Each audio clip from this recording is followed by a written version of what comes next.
Well, give me a second. Let me get this started. Then it was in the refinery. He brought eggs.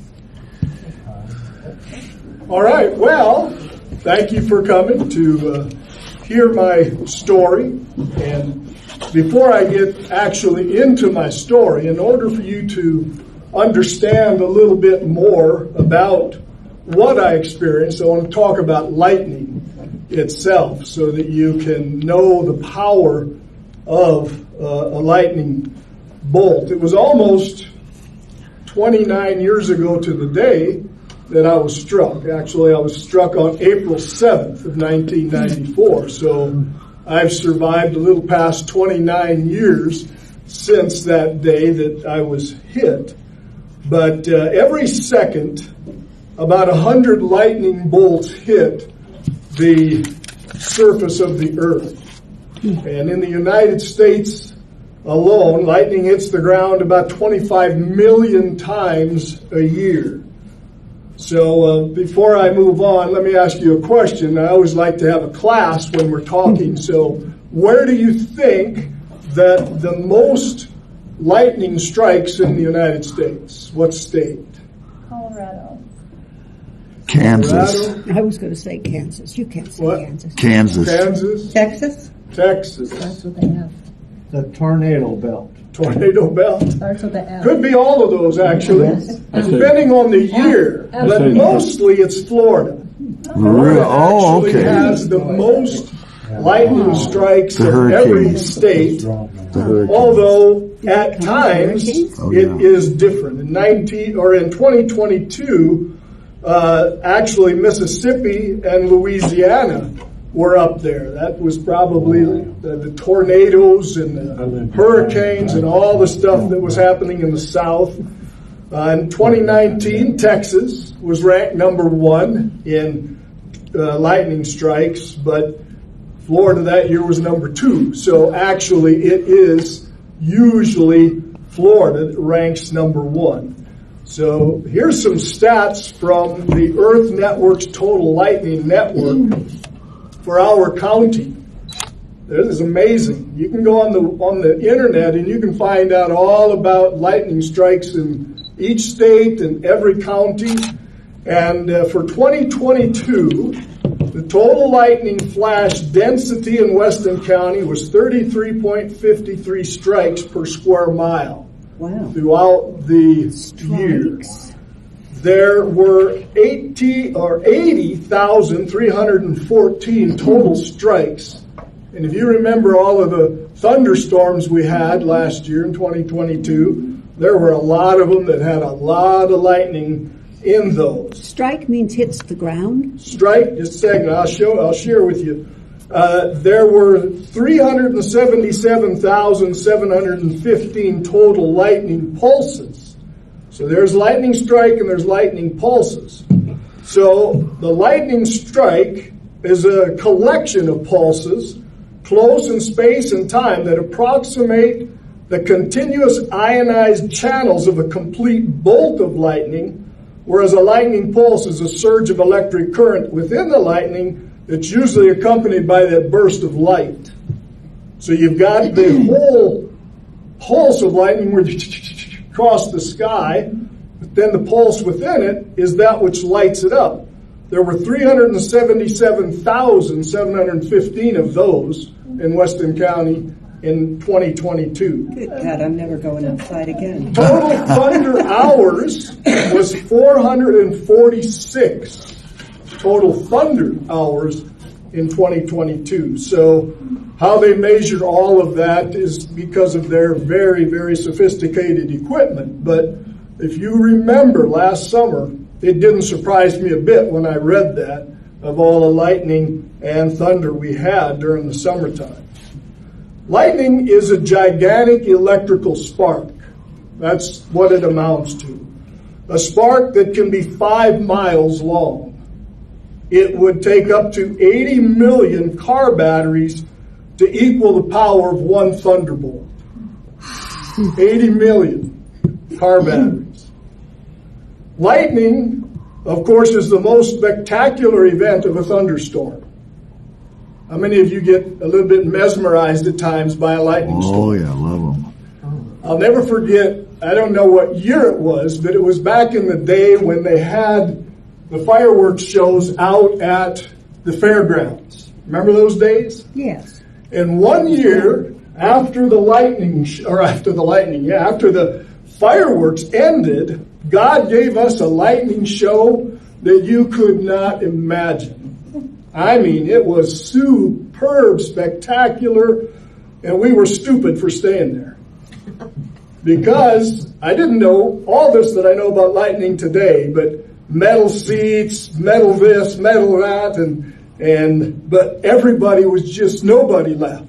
It was absolutely phenomenal to watch.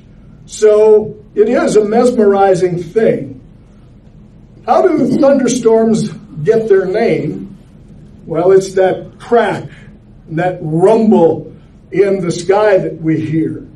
So why do we have thunder? Anybody know? What does thunder and lightning have to do together? We've got Thor, and we've got, who's the other guy in the Greek mythology? Zeus, Thor and Zeus. So we've got thunder and lightning. But what is it that causes the thunder? Well, again, lightning is the discharge of electricity. Doesn't it have something to do with the movement of air? Yeah, exactly. Expanding away from the lightning? You asked me earlier how many volts of power and so on and so forth. Well, here's how hot lightning can be. A single stroke of lightning can heat the air around it to 30,000 degrees centigrade, which is 54,000 degrees Fahrenheit. That's how hot that is. The extreme heating causes the air to expand explosively fast. So the expansion creates a shock wave that turns into this booming sound wave that we call thunder. So that's the actual heating up of the air that causes our thunder. So what's happening within a thunder cloud? Anybody know? As ice crystals high within a thunderstorm flow up and down in the turbulent air that we're having, they crash into each other up there. So small negatively charged particles called electrons are knocked off some of the ice crystals, and then they're added to other ice crystals as they crash past each other. And this separates the positive and the negative charges of the cloud. So the top of the cloud becomes positively charged with particles called protons, while the base of the cloud becomes negatively charged. So thinking about, if you remember your science back in the day, you've got your negatives and you've got your positive. Well, because opposites attract, isn't that right, honey? Opposites attract. The negative charge at the bottom of the storm cloud wants to link up with the ground's positive charge. So once the negative charge at the bottom of the cloud gets large enough, a flow of negative charge called a stepped leader, not a step ladder, but a stepped leader rushes toward the earth. And the positive charges at the ground are attracted to the stepped leader as coming down. So the positive charge flows upward from the ground, and when the step leader and the positive charge meet, a strong electric current carries positive charge up into the cloud. So really, it's going up from the ground into the cloud. We often think if it's coming down, look, it's like, oh, it's coming down. But it's actually the positive charge meeting the negative charge back up into the cloud, and that electric current is known as the return stroke, and we see it as the bright flash of a lightning bolt. So it's actually the positive charge rising up to meet the negative charge. Remember when we went to Gillette and you gave it to those young kids, and that one boy asked you if it was a positive or a negative that struck you? So Yeah. I said, I don't know. Probably both. It was negative on one side for me, I can assure you. But regardless, that's how lightning is made. So lightning happens when those negative charges, the electrons in the bottom of the cloud, are attracted to the positive charges on the ground. The accumulation, of course, of electric charges must be great enough to overcome the insulating properties of the air around it. And when this happens, that negative charge pours down toward a high point. Now, I want you to remember that, high point.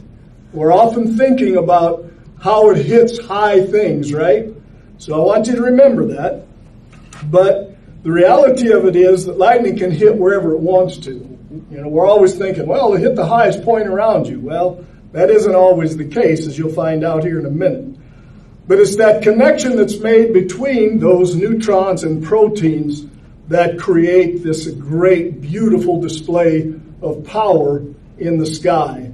You know, in the book of Job, it actually talks about how God stores up lightning in his storehouses. And I can imagine what it must have been like in Egypt when God let loose with the hailstorm that was trying to get the attention of the Egyptians, you know. And I don't know if you or have ever thought about it, but every plague that happened in Egypt was a fight against the god of Egypt. Yep. And so when that storm happened where all those cattle were killed by those huge hailstones and everything, what a display that had to have been for the people of Egypt and the Hebrews, of course, to see. Now, one of the things when we're thinking about high points, you know, I'm an old Navy boy, and Galen was a Navy boy. Any other Navy boys in here? Oh, yeah, Mr. Blessing. We all three are Navy boys. That's right. Daughter of a Navy guy. And a daughter of a Navy man. Well, I was one of those Navy guys that never got on a ship. So I'll have to trust Galen and Larry, or never on a ship either. Spend time. All right, so Galen was the only one that can tell us about the high points of a ship when it's out in the ocean in the midst of a storm. But there is a thing that's called St. Elmo's fire. Did you ever hear about it? Yeah. Oh, yeah. You've heard about it? St. Elmo's fire is the glow on a masthead that's produced by an extreme buildup of electrical charge on a ship. Unprotected mariners should immediately move to shelter if they see this phenomena occur. Yeah, you should probably get there before it occurs. But if you see it happening, definitely you want to get off the water. Lightning may strike that mast. It can glow for 5 minutes before the lightning strike actually hits. I've seen it hit that water, mast. just sparks will fly right off the water. So Galen just said he saw it hit the water when he was on the ship, and the sparks just flew off the water, which I saw that before. I believe it was before I got struck by lightning. It could have been afterwards, because I still went out to that guy's ranch to help him. But we were working on a cattle barn one day, and lightning struck the old schoolhouse across the road on Dewey Road. And when it did, we watched the lightning dance across the top of the weeds that year. Well, grass, actually, because it was one of those wet springs. The grass was probably 2.5, 3 feet tall, and you actually could watch that lightning just dance across the top of that grass. It was time to go to the house, of course. So, but that's what you can see when you're out working Sometimes in the midst of it. it does that on cows, too. Yeah, yeah. The reality of the power of lightning, you know, often they say it's not the voltage in a lightning bolt that kills a person or an animal, it's amps.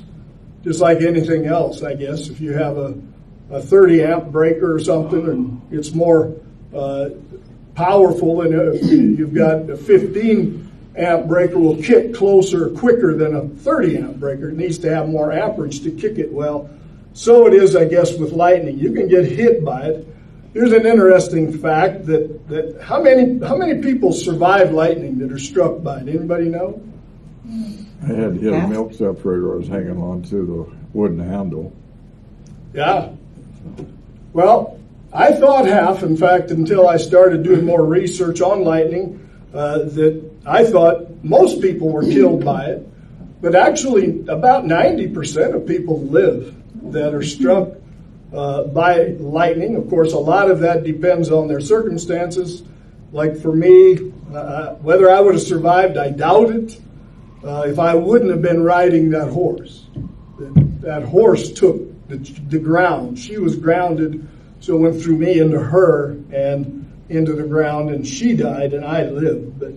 But anyway, a lot of people live. I haven't met very many people since I've been struck by lightning that have been struck. But last year when I went to Glen Rock for a football game, and before the game started, I was up in the crow's nest chatting with one of the athletic directors, and you know, I just don't know what even the conversation got started about, but we started talking about lightning. I said, yeah, well, I was struck by it. And she said, you know, this guy the other day, a cowboy, he was out riding and he got struck by lightning. And she told me his story, and I said, man, that sounds just exactly like my story that took place pretty much. So anyway, lightning is, it can be deadly, but most of the time, if you're struck, you live through the lightning. Now, lightning usually strikes just one spot when it hits, but it can travel many miles through the air before that ever happens. I've read of a couple of people who have been hit on golf courses, in particularly in Florida, where it happens a lot.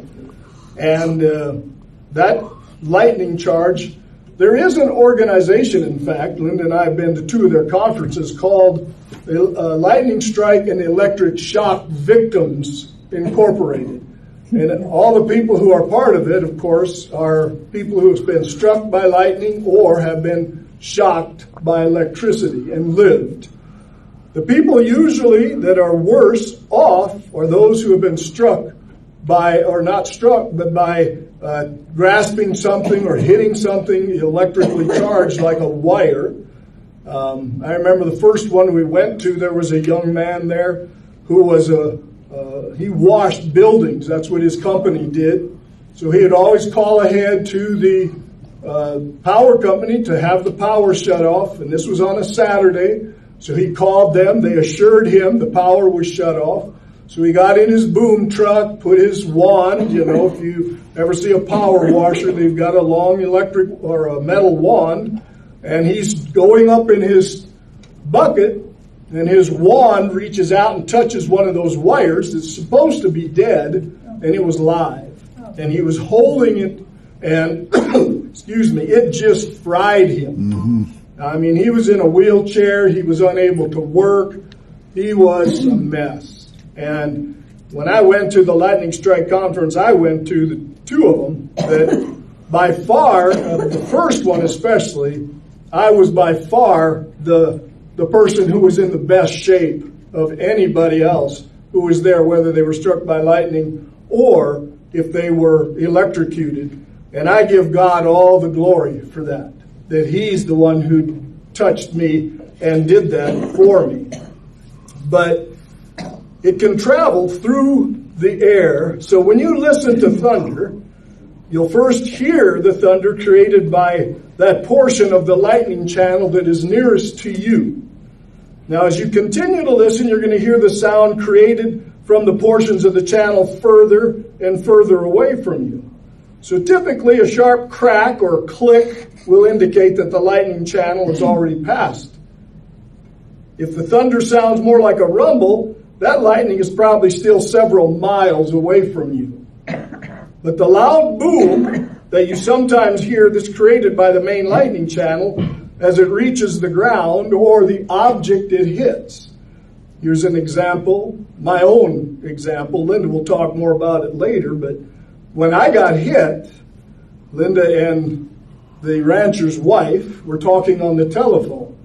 It knocked the phone out, so she called Linda back, and she said, that was sure loud. I hope it didn't spook the horses. Well, it was loud because it hit me. And it did spook his horse, not mine so much. His bucked him off, and we'll talk about that. Now, here's the thing. You want to know how far lightning is away from you? Have you ever heard how you can figure that out? How do you figure it out? 1 Mississippi, 2 Mississippi, 3 Mississippi. Isn't it 6 seconds a mile? All right, so I suppose it depends on who's told you what you can do. But here's what the Weather Service tells us to do. Since you can see lightning immediately, that it takes the sound of thunder about 5 seconds to travel a mile. So you can calculate the distance between you and the lightning. How do you do it? You count the number of seconds, 1001, 1002, whatever, between the flash of lightning and the sound of the thunder, and then divide it by 5. And you'll get the distance in miles to the lightning. 5 seconds equals 1 mile, so 15 seconds is 3. 3 miles, exactly. 0 seconds is? Right? You're probably dead. You're zapped. But keep in mind, no matter where you see it, how you see it, you should try to find a safe place. Where is not a safe place? Under a tree. Under an awning, many times. People get struck. They go in a park and they're talking in a thunderstorm. They zip under the awning and boom, it hits that awning. And so you should actually try to get to your car if you can before you get soaked. But that would be your safest place to get to. The same month that same year that Mick got struck, in May over in Rapid, there was people that were on the lake and they got off and went underneath a tree, and the lightning hit the tree and killed them all. Yeah. And then up in Aladdin, there was an older couple that were getting in a car, and he had a hold of the doorknob and handle, and he died. And she didn't have it, but she got burnt, and she was able to live. And so, that year was a bad year. Bad year for lightning, 1994. In fact, the old rancher that I was out at his place, he said, that year I lost 3 horses, a cow, and almost a preacher. That's how much lightning struck out at his place that year. So widely known, lightning and thunder come as a package, and thunderstorms are a result of change in atmospheric conditions. So we want to be very aware when they come, because they can come in very quickly. You know, I've been sports announcer now for the radio station up until I retired this year. And many times we would have to halt a football game in the fall while lightning was out in the distance. And you could not have them come back on the field for a half hour after the latest lightning blast. So we had some late games at times right here at Newcastle at Schoonmaker Field, but we made it through. But the reality of it is it can blow in quickly. So now my story, since you know temperature, actually here's something that you may not know. I've got 16 little facts about thunder and lightning here. And lightning strike victims are temporarily covered in what's known as the Lichtenberg figures, which are red branching tree-like patterns created by the passage of high voltage electrical discharges along the skin. So I have heard of other people. I don't know. I wasn't awake at the time to look at my own skin, but it could have been. I had some of those. I don't know for sure. But I have talked to other people who have seen those on lightning strike victims. So an average lightning bolt can release enough energy, around 250 kilowatt hours, that will operate a 100-watt light bulb for more than 3 months straight. So a lot of voltage in a lightning bolt. I read once, I don't know how true it is, that one lightning bolt, full power, could light up the city of New York for a split second. So there's a lot of power in just one lightning bolt. And a microwave on high for 2 weeks. Pardon? Microwave. Run a microwave on high for 2 weeks. There's all kinds of different little things, but there's just a lot of power and voltage within one of those. So I got struck by lightning, as I mentioned, April 7th, 1994. Christmas was in December, of course. So let's move up to Easter that year. On April 3rd, we celebrated the resurrection of Christ. And I just had a sense that I needed to go spend some time with the Lord by myself. And so I asked this rancher, he was in our church, and I asked him if I could come to his place. They had a little log cabin that they had on the ranch that I could go just stay in to be with God and just hang out with the Lord for as long as he wanted to hang out with me, basically. And so I left on Monday morning to go out there. And the weather had turned a little bit chilly after, kind of like this year. We've had our ups and our downs with the weather. And that time the weather had gotten chilly. Well, I normally did not wear, see this blue sweatshirt here, I normally didn't take that blue sweatshirt anywhere because Linda had got it for me at a garage sale or something, and it was a little small. But whether you believe in God speaking to us today or not, that's up to you. I believe he speaks to us. And as I walked out the door to go to that ranch, I heard that voice in my head. It wasn't an audible voice, it was just in my head. Some people say, oh, it's just a coincidence. Well, whatever. I know I did what I heard, and that was grab that sweatshirt and take it with you. So I did. I just grabbed it off of the hook and took it along, not really knowing why. Well, it got a lot colder. So I wore that sweatshirt. It was my bed shirt. It was my day shirt. It was all the time. I wore that sweatshirt. And I thought that's why the Lord had me bring it. But we'll find out in a minute why really he had me bring it. So anyway, I'm out there and I'm fasting and praying. And I fasted Monday, Tuesday, Wednesday. Got up Thursday morning. I felt like the Lord and we'd had our business dealt with. And so I broke my fast, had communion with the Lord that morning. I asked the rancher if he would wrangle a horse for me when he went out to get horses, and he brought in my favorite horse. Her name was Coco. She was an old thoroughbred off the racetracks. I loved to ride her, and she was by far the best horse that they had, in my opinion, on the place. So he always let me ride her when we worked cows or did whatever.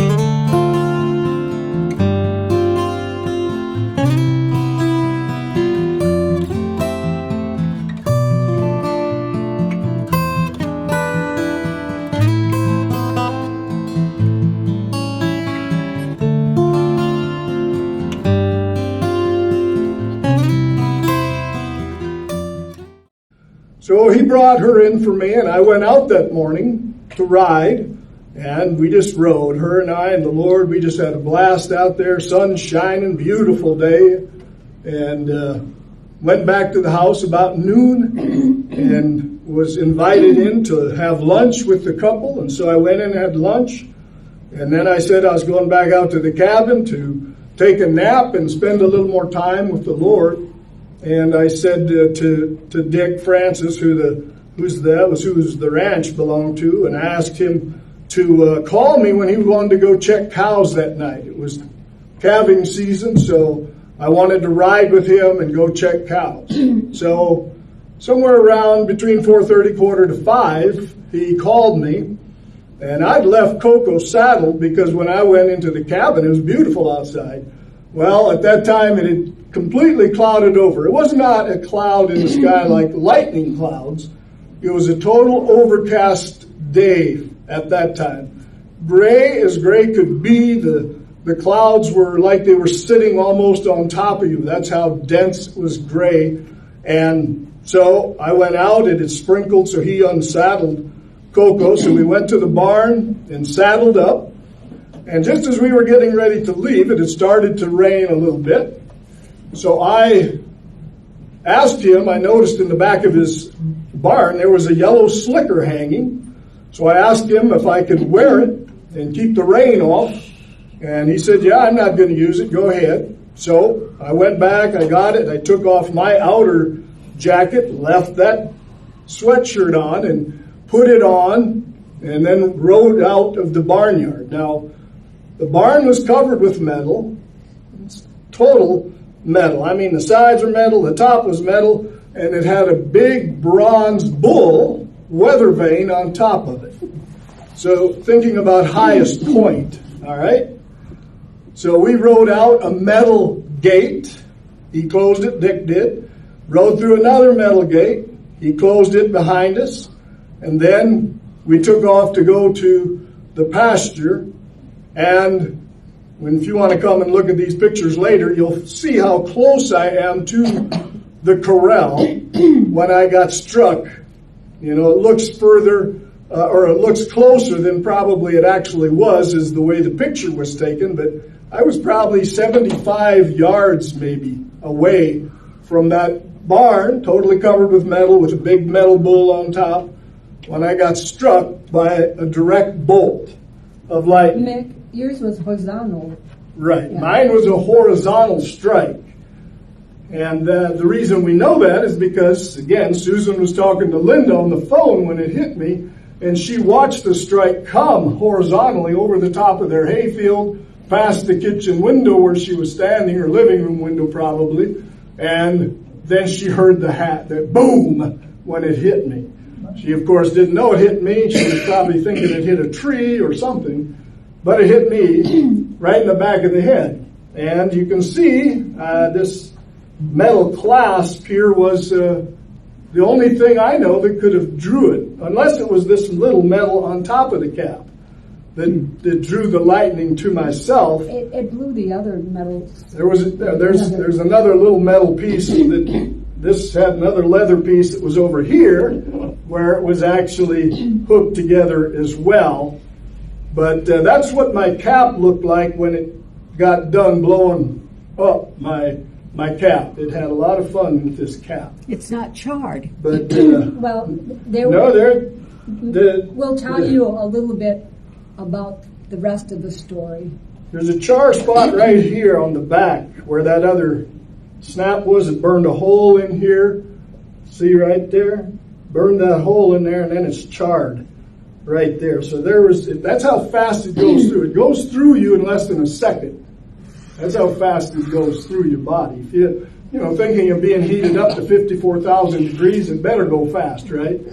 But even if it does go fast, you're still affected by it. At least I was affected by it.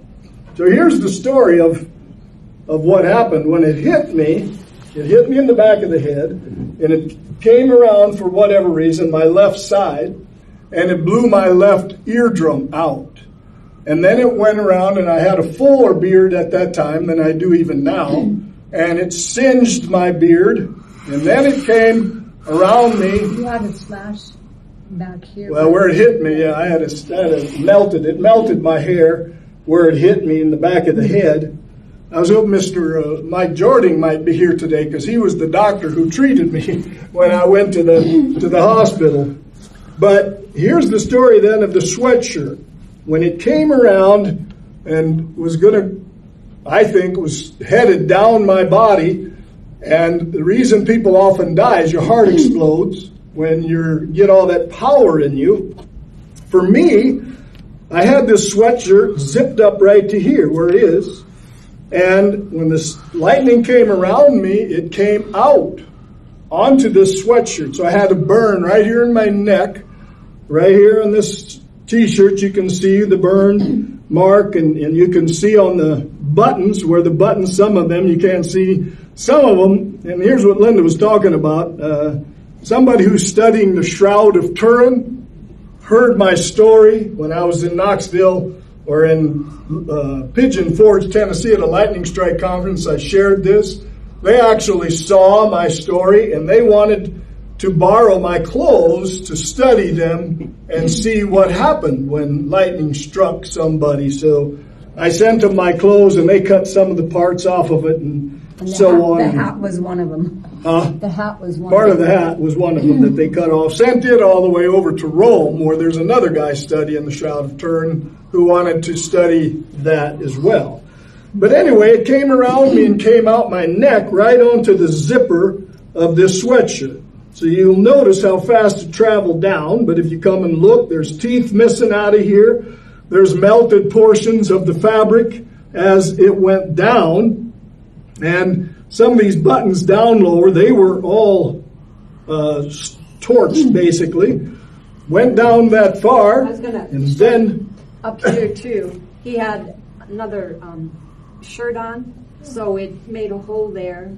These are just all melted, and that's where he had the burn. That's where the zipper was zipped up to, and I had a second-degree burn where it came out of there. But that's why I believe God had me take the sweatshirt, because it came out of my body, bypassed my heart and all my internal organs, and then it came down and hit the belt buckle. And from the belt buckle, it went in to my blue jeans. The zipper, if you'll notice, it was like somebody took a torch to the blue jean zipper here. And, of course, you can see the long johns I was wearing, the underwear I was wearing, just burned. And so when I got done, all the way down to my calves, you can show them that picture there, the calves. The Oh, wow. pictures is there after I'd had I don't know if that was after I had my debriding done, but before I had skin grafts done, I believe. No, it's Is that after I had skin after, grafts? because you got orange all over. Okay. So anyway, that was the thing that went on. Here's where, again, it heats up so fast, and at that time I used to carry this pile of keys in my pocket. I carry them outside my pocket now. That's probably what burned this hole in this saddle blanket, they figure. It just heated these keys up that much. And then on the back of the saddle, there was a rivet right here where it must have heated that rivet up so hot that burned that hole in the saddle. So after it came through me, I got second, third degree burns in my, I had right here in this spot, I had a third degree burn right inside my right thigh. And then I had second degree burns in my groin, and then third degree burns down here, which those two were third degree burns. So I have some notoriety. I was the first lightning strike victim in Newcastle Hospital. And, yeah, exactly. And I was the first skin graft patient in Newcastle Hospital, as they did skin grafts on my legs to heal them up. They actually treated me a little bit like a guinea pig, in that they left the one alone in my thigh, and then they did skin grafts on the two in my calves to see which ones would heal faster. And the one that they didn't treat actually healed faster. I mean, they treated it, they debrided it, got all the dead flesh and everything out of it, but they didn't do skin grafts on it, so they wanted to see which one would work. I want to quick interrupt. You know, God is so good, because when they brought him in, they asked what he'd want to do with his clothes.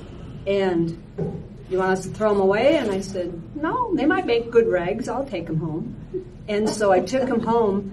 And the next couple days, people were saying, get him out of this hospital, get him out of this hospital, get him somewhere where they know what they're doing. And the Lord just spoke to me and said, you know, remember that burn there? Go look at his clothes. And when I looked at his clothes, I knew that the lightning didn't go in and get his heart. So I said, well, he's okay here. That's why he lived. Did it go into were there holes in the saddle? Yeah, on that picture. Just small holes. You can see on the backside where the wool is, you can see those burn marks. But where it went in, it was about the size of an 8-penny nail, where it came out of me and went through the saddle and into the horse. And but it's like a gunshot. Well, the entrance hole is small, but the exit hole is large. So that's the way the lightning was, just an 8-penny nail hole, and then that size of a hole when it burned through. Was there a large hole in the horse where it came out? Nope.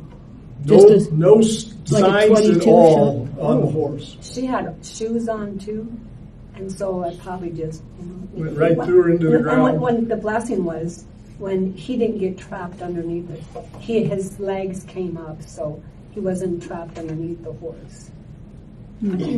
So anyway, when I got hit, I was knocked out. Now, the timeline of how long I was knocked out, I don't really know. I wasn't there. I was gone someplace. But from what we can figure, this is what happened. That Dick was riding right beside me when I got struck, basically, a little bit behind. And I reached down. The last thing I remembered was reaching down to tuck the slicker in around my left leg so my pants wouldn't get wet. And then I was waking up. So this is what I was told that happened in those minutes in between that time. That Dick got bucked off. His horse went ballistic, of course, as she would, being scared, and knocked him down. And so he then got up and went and caught her. And she literally was no good for riding for about 3 months. It just spooked her so bad. Well, then, after he caught her, he looked over at me, and I, of course, was gone. I was knocked out. He thought I was dead. And because Coco was dead, that he assumed I probably was dead as well. But he looked, and he saw that I was still in the stirrups. And for whatever reason, he said Coco's eyes were still, kind of rolling a little bit. And he thought, I better go unhook him from those stirrups, just in case he's not. Maybe she's knocked out. She'll get up, drag him all over this pasture. So she went and went and unhooked me from the stirrups. And of course, I was knocked out, so it was like I was Pinocchio. My legs and everything were just, didn't have no control over them. And then he took off. Now, Dick was already in his 60s at the time, and Dick either walked, rode a horse, or drove his truck. He didn't usually run any place. I don't know that I'd ever seen him run. But that day he ran to the house from where we were out in the pasture, which wasn't that far away, probably 150 yards or something. But he had to go through all those gates and everything. So when he got towards the house, Linda and Susan were talking on the phone. So. No, we were talking on the phone before. Well, yeah, I know. And then we got cut come off. on, talk. Come on up. I let her share this part of the story because, again, I wasn't there. So she can tell what happened when she saw Dick. So Susan called back and she said, so we were talking, and then she said, Dick's running to the house. I need to go. And so I got off the phone, and then the girls said, Dick doesn't run, Mom. And so I'm going to go back in time. This is in January when Mick wanted to go to a conference and in Washington or California, Oregon. And so I just said, no, I don't want you to go. I don't want you to go. And the Lord just got a hold of my heart. And he said, you know what? You need to give him to me. And, you hanging on to him is not going to help matters. And as I said, Lord, he's yours.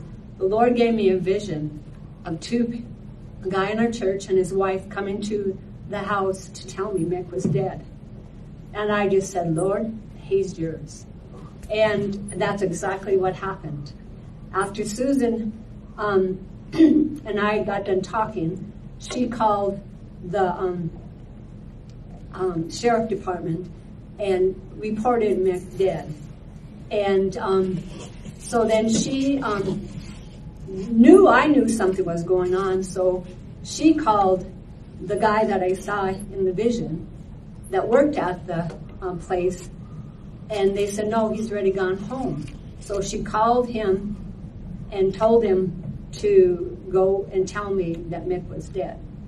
And so in that, she made those phone calls, and then there was another strike, and then the phone was cut off for a day and a half till the phone repair company came and fixed it. So we got 3 phone calls in before that happened. So that night, he came to the door with his wife, exactly what I saw, and didn't say he was dead, but I knew that it was dead. So I just started calling people, and I called the radio station over in Spearfish. At that time it was over there, the Christian radio station. I called people in Washington, I called people in Gillette, and I called his mom and dad, and so I said, Mom, is somebody with you? And she said, yeah, Cindy's here. I says, well, Mick got struck by lightning. We don't know if he's dead or alive. But so then his mom sent his sister out to get his dad, and that was the first time his mom saw his dad cry.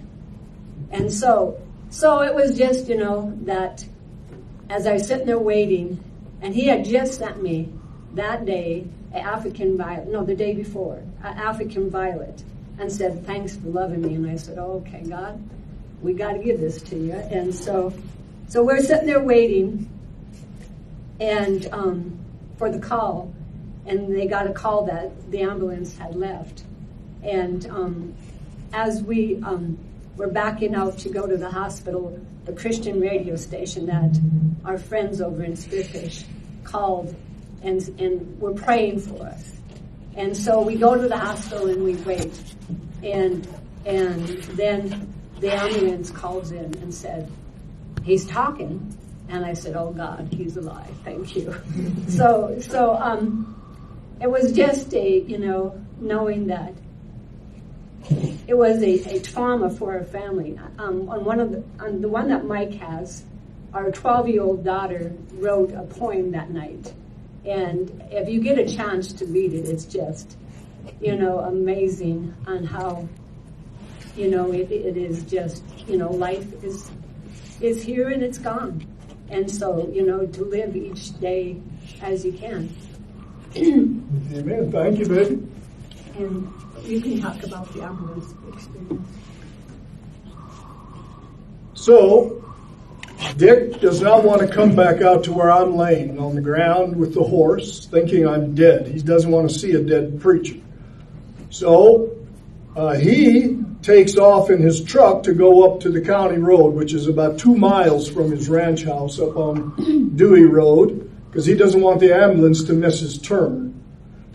So, Susan then comes out after she's made the phone call. She comes out to where I am. And they, again, assuming I was dead.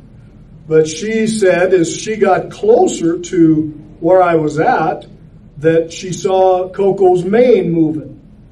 And she wondered, now what's that horse's mane moving for?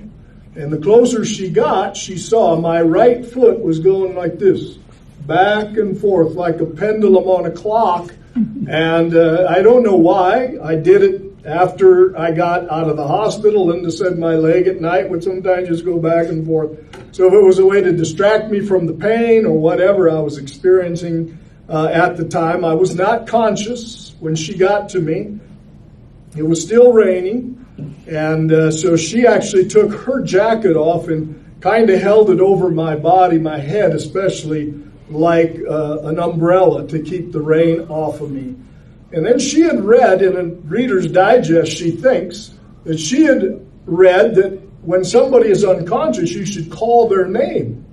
So that's my very first memory, is her calling my name. And I heard it like she was way off in the distance. And then it just got closer and closer and closer. And she said, I watched you come back. Her eyes were watching my eyes, and she said, I just watched them come back into focus. And of course, then I could see that she was there and holding the coat over me, but I was paralyzed in my throat. I couldn't say a word. I couldn't swallow. So I actually began to feel like I was drowning on my own saliva. I couldn't get it to go to the right place. And Susan recognized that it was having trouble, so she began to use the sleeve of her coat to wipe my mouth out when I would start to kind of gag and choke on the inability to swallow correctly. And I laid there, we don't know for sure how long, as she just stayed with me. And I remember the first words I said, and they were this, and this is the way they sounded to my ears. I mean, that's the way they sounded. And then to her, too, because like I said, my throat was pretty paralyzed. And then she said, you got struck by lightning. My thought had been probably Coco had gotten spooked by something and bucked me off and knocked me around, and now here I am, because she was that kind of a horse at times. But nope. And then I felt something at my back. So then my next words were, is that Coco?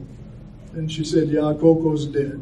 And so that I had to allow myself to lay there for a while and just take all that information in. And your brain ain't working real good after it's had all of that trauma to it. It hit me again right in the back. So that's the nerve center right in the back of your head. So for the next 2 months, if you can imagine getting hit in the crazy bone of your arm and having those tingles go through you, that was what I felt like across my shoulders and all the way to the tips of my fingers for a couple of months. They actually put me on hydrocodone. You said times 10.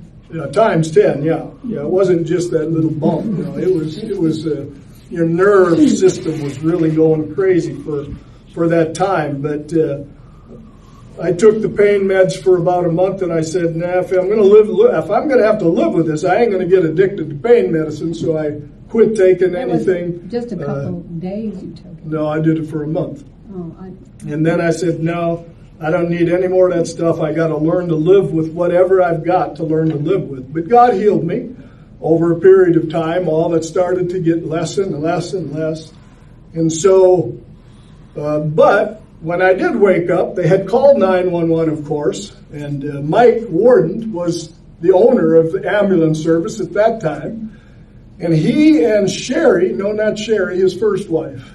What was her name? Sandy. They were coming home from Rapid, and he heard me get struck.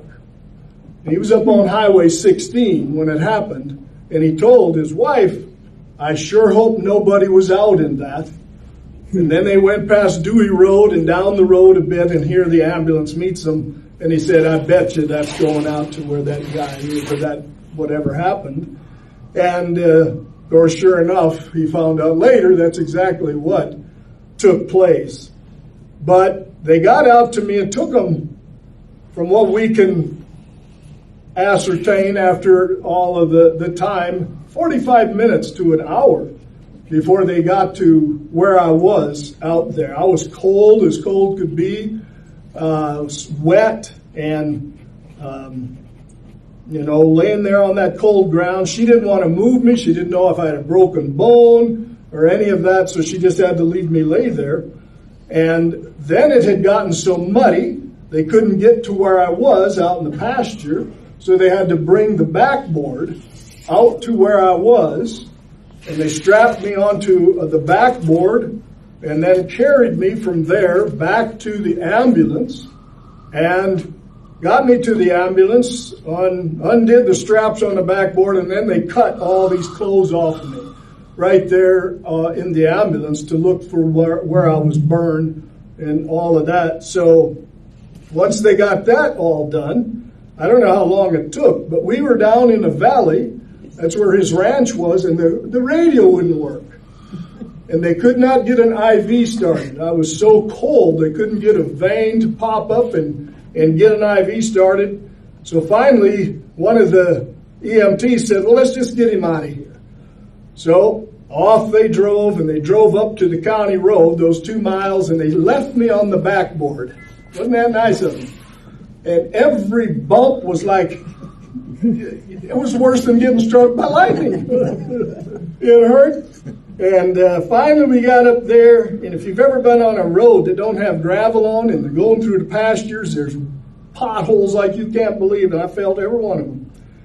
But when they stopped at the county road, they finally got to the hospital, and they told them we can't get a IV started. And they must have talked to Mike, apparently, because he was the ER doctor that day.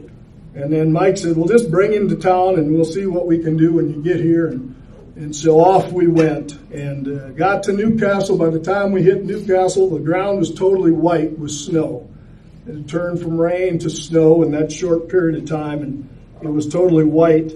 When we got here, they brought me into the emergency room, and Linda and the girls were there, and a whole bunch of people from the church and the community were there, other pastors and so on were waiting. Of course, nobody could really get close to me except for Linda, and so they brought her into the emergency room, and she got a little bossy with them because they started using a razor blade to cut my hair off on the back where it was melted. And she said, why can't you get her a scissors and cut that hair?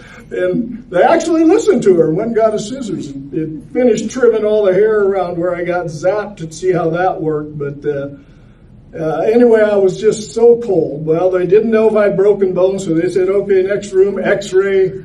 So I went to the x-ray room, and they didn't have a tech available at the moment. So they put me in there, and in that room, have you ever been in the x-ray room? Is it warm? No. I'm already freezing. They put me in there.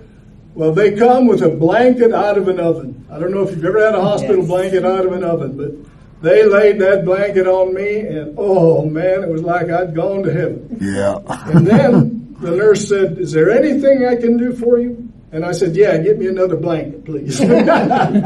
So she did. She went and got me another blanket and put it on me.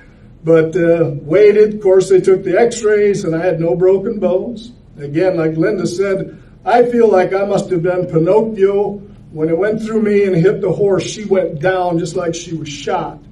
And my legs must have just came up. Gravity just pulled her down. My legs came up, so I didn't get trapped under her or anything. They were able to get me out of there without any problems whatsoever.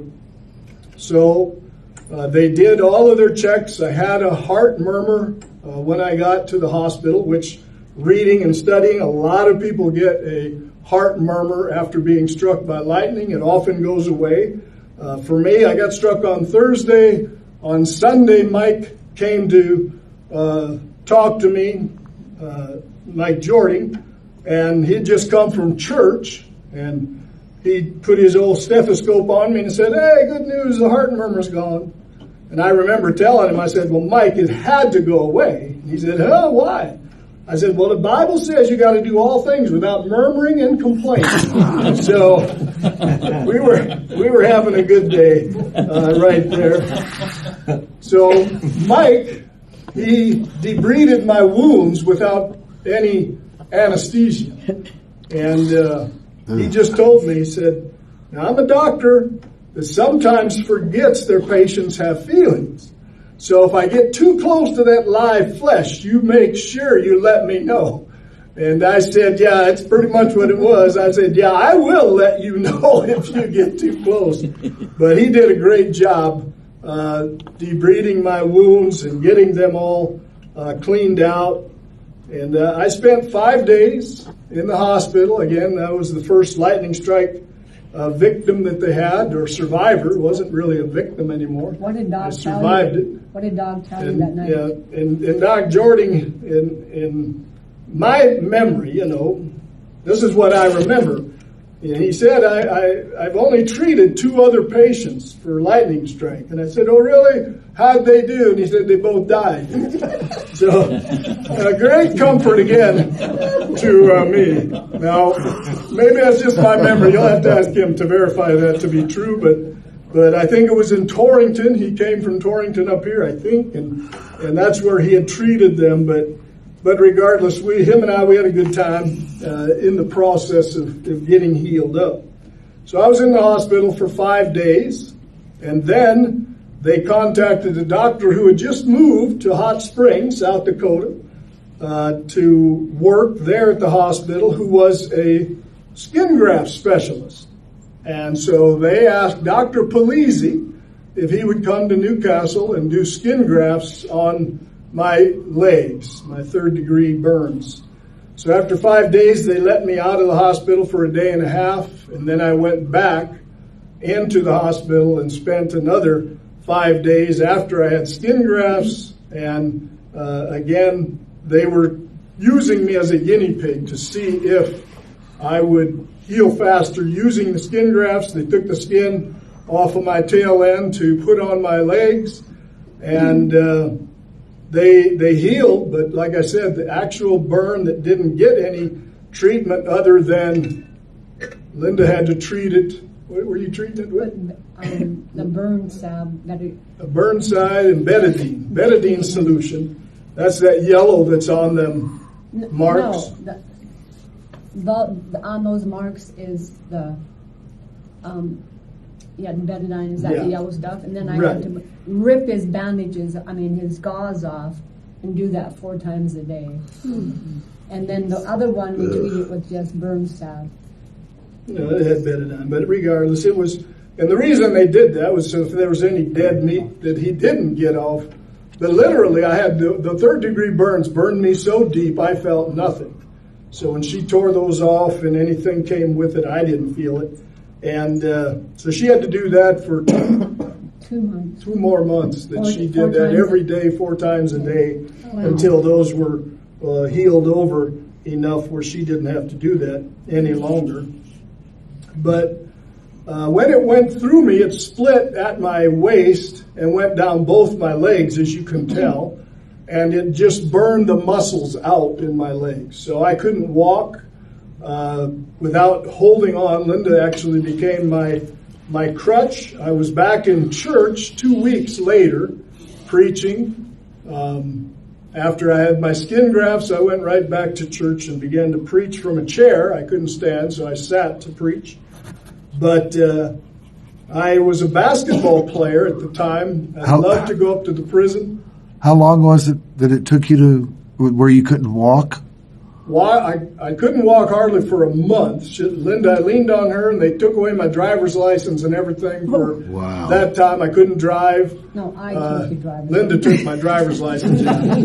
And so at the end of a month, I said, enough of this. I need to get out, and I need to get back to work. I need to go, and so I'm going to drive. I don't care what you say. And so I did, but I was very, very weak, to be honest about it. I could have probably used a wheelchair or something to get me around, but I never did.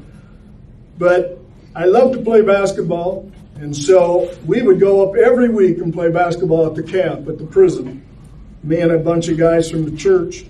And so I got struck in April. I went back to playing basketball in August because I said I got to rebuild these muscles somehow. And I had a disconnect between my brain and my legs. So my brain would say run, and my legs would say no. And I would just fall to the floor. And that lasted until to this day.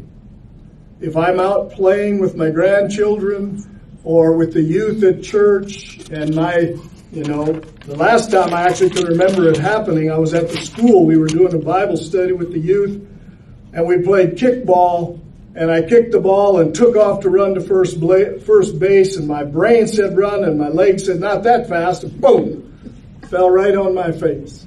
And so whether that disconnect will ever get connected, I'm not sure. It doesn't matter. I don't run that much anymore, I can assure you. But that took me a long time to really get to the place where I could, get up and down the floor without falling more than I was running when I played basketball. But it was what, helped me to regain the strength that I needed in my legs, and in particular, because the rest of my body didn't get any problems with that. Just the nerve problem up top, but it went away in a couple of months. And then your ear. My eardrum, that was another, I don't know how miraculous it is to have an eardrum heal, but for me it was miraculous. And I went to the doctor, and of course they told me my eardrum was gone, and they said, we can do surgery on it and fix it if you want. And I said, I'm tired of surgery. I'll just leave it for now, and we'll see what the Lord does. And after about, I don't even really know, it was the next year or something, I went to a conference down in McPherson, Kansas. a pastor's conference. And we stayed at a motel with a swimming pool, and one of the things I wasn't supposed to do is get water in that ear. And I jumped into the pool and dove down to the bottom, and when I did, it was like my head was going to explode, you know. And I immediately came back to the surface and got out, totally forgot about it, about the fact I wasn't supposed to get water in there. And I said, I got to go back to the doctor and find out what happened. Well, we had a gal in our church at the time who had worked for an ear, nose, and throat specialist in Rapid, and she said, let me call him and see if he'll take a look at it. And so she called him, and he said, sure, send him over. And he happened to be a Christian, and he took his little scope, stuck it down inside my ear, and when he did, he said, well, there's a scab in there of some kind or another. And I said, well, what happens if you get rid of it? He said, I don't know. He said, it could be nothing. It could be healed. It could be whatever. I said, well, let's get rid of it. Let's find out what is. And so he took a forceps of something kind or t'other and a little funnel-like thing, stuck it in my ear, and down he went and pulled that off. And he's looking around and he says, well, the great healer has done it again. You're totally healed. How long was this afterwards? You know, I would imagine it had to be the next summer that I went to that pastor's conference. So a year and a couple months? A year plus, yeah. Probably more like, I would say 17 months probably, because I think that was in August of 1995 that I went to that conference. But that was the last thing. Of course, I have kept healing ever since, and as I said, it's been 29 years and a little over since that time. You got something you want to share? I'm going to share how we had to write everything down because his memory. I mean, we would miss things because it was like it would go in and out. And so... I can use old age for that. No, at that time you could. So we had to write everything down. And going to... I mean, he knows the Word. He can quote you a Bible. I mean, he can get into the Word and memorize books. And so, you know, that has gone away. You know, God has really just, you know, brought healing to that. And to the memory part. Now I can still memorize the Word, and I can memorize, you know, whole books of the Bible if I give myself over to the time it takes to do it, because he has really healed my memory in that way. But I can assure you, I still have short-term memory problems, don't I, honey? And I was going to share. Sometimes she says that's selective hearing problem. I was going to share also that when people get struck by lightning, they get head trauma, and so everybody thinks, you know, you're going to be just fine, and you look fine. But, I mean, Mick is one that we are so blessed, because we go to these conferences and we just come back and just say, God, these poor people that go through, I mean, they can't function, their nerves and everything, their memories, you know, and so their personality. Yeah, their personality changes. This is not the guy I married, and it was just being struck by lightning.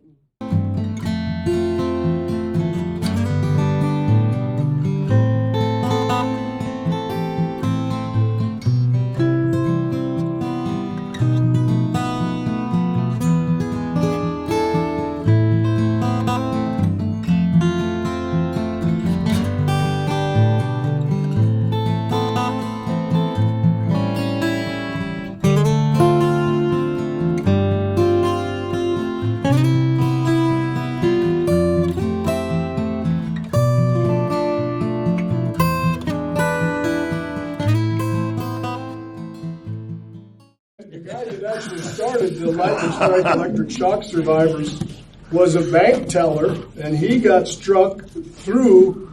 He worked on the drive-up part, and it hit outside, followed the wires inside, and zapped him, and he had a back injury from that for the rest of his life. We had a guy that was he electric shock that came to that conference from over in England. Yeah, and here's the problem. Doctors don't believe you. They don't believe you've got anything wrong with you because you can't see nothing wrong with you. And so they don't believe you that your head is all messed up or you can't function the way you used to function. And you know, thankfully for Dr. Cooper, she's the woman who has done a lot of studies since he started the Lightning Strike Shock Survivors group. She has studied lightning strike victims, electric shock victims. In fact, she sent us questionnaire after questionnaire every year for a while to let us fill it out about how we were doing physically, mentally, emotionally, all of the different aspects of who you are as a person. And again, Linda and I have been to 2 of those conferences, and we just walk out saying, God, thank you for your grace and your mercy. The last one we went to a couple of years ago in Pigeon Forge, well, just before COVID, I guess we went. 2019. Anyway, we came back from that saying the same thing. There was a young man there who was in college. He was a welder, and he was touching some metal, and his welder shorted out on him and zapped him. You know, a welder's 240 volts of power, and he was so messed up. I mean, mentally, emotionally. And again, they won't believe him. And again, they won't believe him. He's got mental problems. They're trying to get insurance money from the school for what happened. Oh, you ain't got nothing wrong with you. We can't see no wounds. You got nothing wrong. And so these are the kinds of things that people have faced that, you know, lightning strike, you don't have to worry about insurance. You know, and here's the thing. Somebody said, you know, I think Shirley mentioned, did God get your attention or something like that? You asked me. Well, God had my attention. And so I always say, the devil is the one who tried to kill me because he shot me in the back. If it would have been God, he would have faced me right on. The devil shot me in the back. So, but here's the reality of what happened. When I was in the ambulance to the hospital, one of the women, what was her name? I know It was her Lance Weinteer's wife. Pardon? Carrie. She was one of the EMTs. And she looked at me as I was laying there and we were driving, and she says, "You're damn lucky." And I looked back at her and said, "No, I'm blessed." And the reason I said that and meant every word of it was that I knew God was going to use this to give me an opportunity to share my story with people all over. And I have been able to do that in airports and in several countries on mission trips that we've gone to. And so I still give him praise that he saved my life. You know, when you go through something like this, you get a little bit messed up. And for a while, I laid in the hospital thinking, man, I could be worshiping around the throne right now if I wouldn't think God saved. You know, but the reality of it is now I've had 29 years of being able to minister to people all over the country. I've been as far as Africa and Scotland and just have the awesome privilege of sharing my story with people. So I don't have a bit of problem that it happened to me or anything. God's used it for good. Here's a few more facts about lightning and thunder. The most thunderous place on earth is not in America. It's actually Tororo, Uganda, where it thunders and lightnings 251 days a year. My goodness. You imagine living there. Now, I was in Kenya, which is neighboring Uganda, and I can assure you there was some wild storms over there. Here's another fact. Lightning kills around 2,000 people each year. So, I didn't know it was that what's big. the saying? If you hear the roar, Go indoors. go indoors. That's right. Do I go indoors? Most times. Linda's Sometimes. gotten after me because I stay out mowing my grass till I get done, you know. Get in here. I go out to watch these things. Yeah, you go out to watch it, exactly. I know.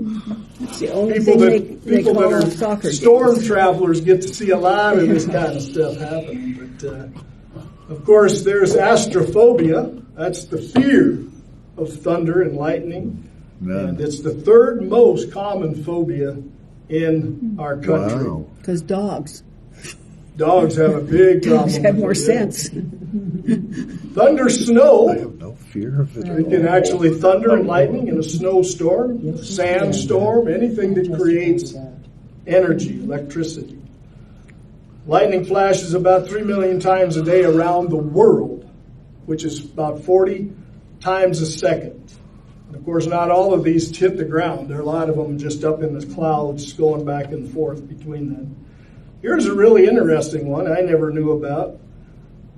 The odds of being struck by lightning in your lifetime are 1 in 12,000. I thought it was more like the chances of winning the lottery, which I think are greater than 1 in 12,000, but maybe not. Anybody know?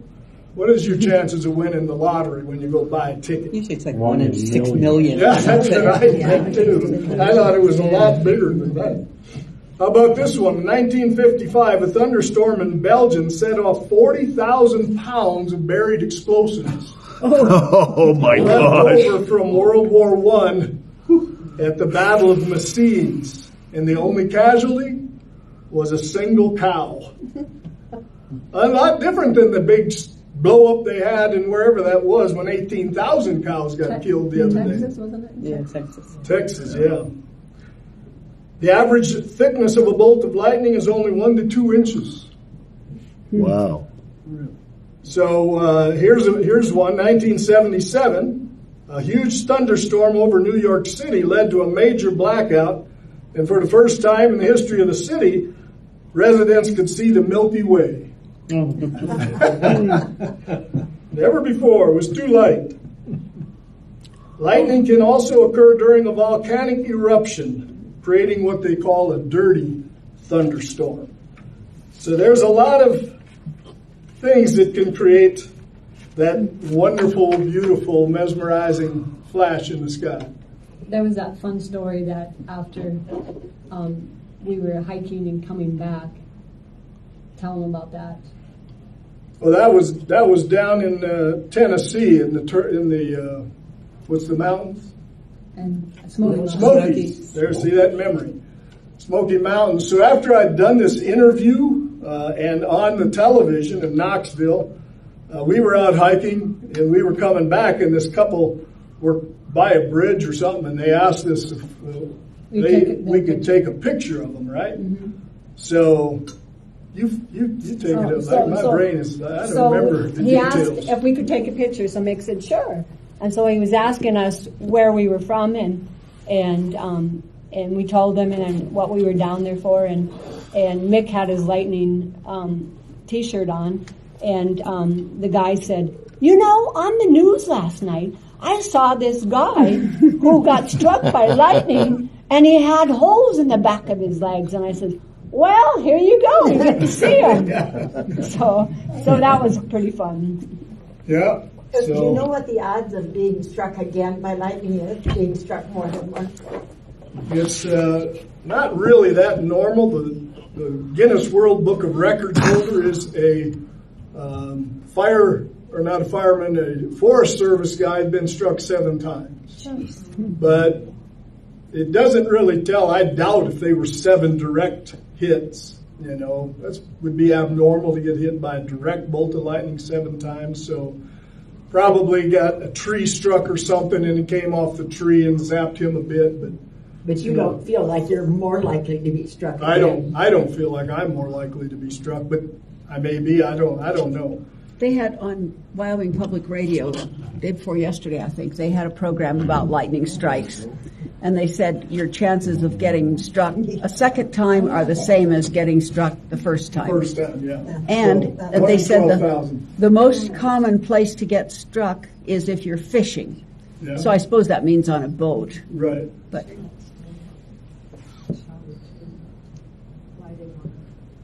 Well, and then golfing. There's been several people killed golfing. when lightning strikes. Yeah, Larry. Lee Trevino had the answer for that.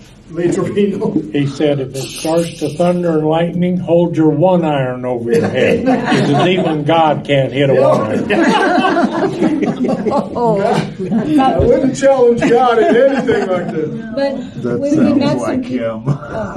we met people down from Florida, and they had no idea. They woke up in the hospital, and they go, "What happened to me?" They were out playing golf.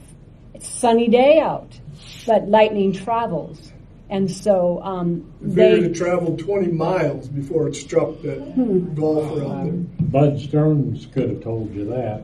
Pardon? He told me he was out mending the fence. There was one little cloud way up in the sky over there. He was working along, and all of a sudden, lightning traveled all the way down and bit him, knocked him right on his rear end from that one little cloud way about 5 miles away, he said. You can see it sometimes in a storm going along the top wire Yeah.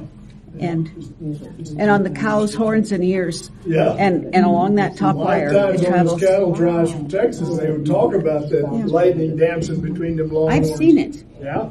I'm here in Wyoming. Oh, yeah. Yeah, it's crazy. Well, Linda said I should share maybe a little bit before we close. Let me see what time it is. Oh, well, I went overtime. And started late. But anyway, the Shroud of Turin, just to get back, she said share a little bit more about that.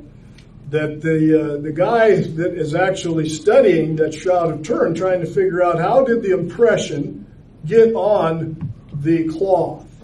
And so he's an atomic scientist, or a nuclear scientist rather, who's actually doing the study. And it was his daughter that saw my deal on Knoxville television who called me. So they asked if I would allow them to use my clothes for the study, which I was more than happy to do.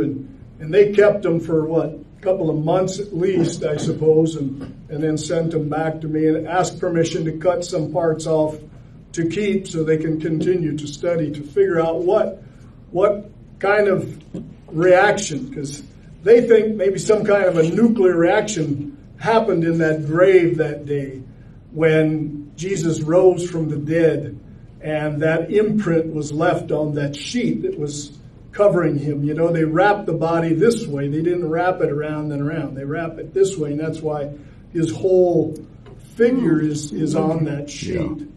Yeah. And so anyway, they're still using whatever they cut off to study the Shroud of Turin to figure out if they can ever discover why that imprint was left on there.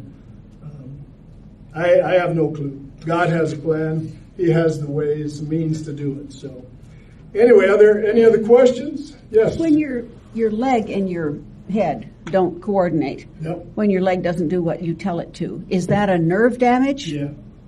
Did they do any kind of therapy or anything for that? Was there anything they could do? It just healed because it healed. Just healed as I grew, developed over time and just continued to. And I didn't know that nerves healed, but the doctor says, oh, yeah, they'll heal. Well, I'm thinking of Cody Stewart, who's, you probably know of him. A year and a half ago, he was out at his ranch feeding cows. Pretty soon his leg didn't work. And within just a few hours, he was paralyzed from the waist down, and he still is. He's come along a little. It's been since fall a year ago, and it's called Guillain-Barré syndrome. And it can do many different things. I mean, some people can't even breathe, but it does different things. But he's had some progress. He can ride a four-wheeler now with one leg, but he's had to learn to walk. He is paralyzed from the waist down, and one leg's kind of come along, but it's not coming much. And because his brain can't tell that nerve to move. And I just wondered if it's the same kind of nerve thing. Yeah, I have no clue. I mean, for me, of course, your nerves run from there down your backbone and all over the place in your body, and I give God all the credit for healing and keeping me as well as I am to this day. So maybe if he's a believer, somebody can pray over him, and God would do something miraculous for Cody. I don't know the man, but that would be my suggestion, that somebody goes and prays the prayer of healing over him, like the scriptures say. I thought the whole town was praying You for know, him. I haven't even heard. I don't know anything about it. So I'm glad you told me. Any other questions before we conclude? Again, thank you for coming to hear my story, and I trust that if you hear the roar, you'll go indoors so you don't ever experience this. Okay? God bless you. Thanks again. Appreciate you inviting me. Thank you.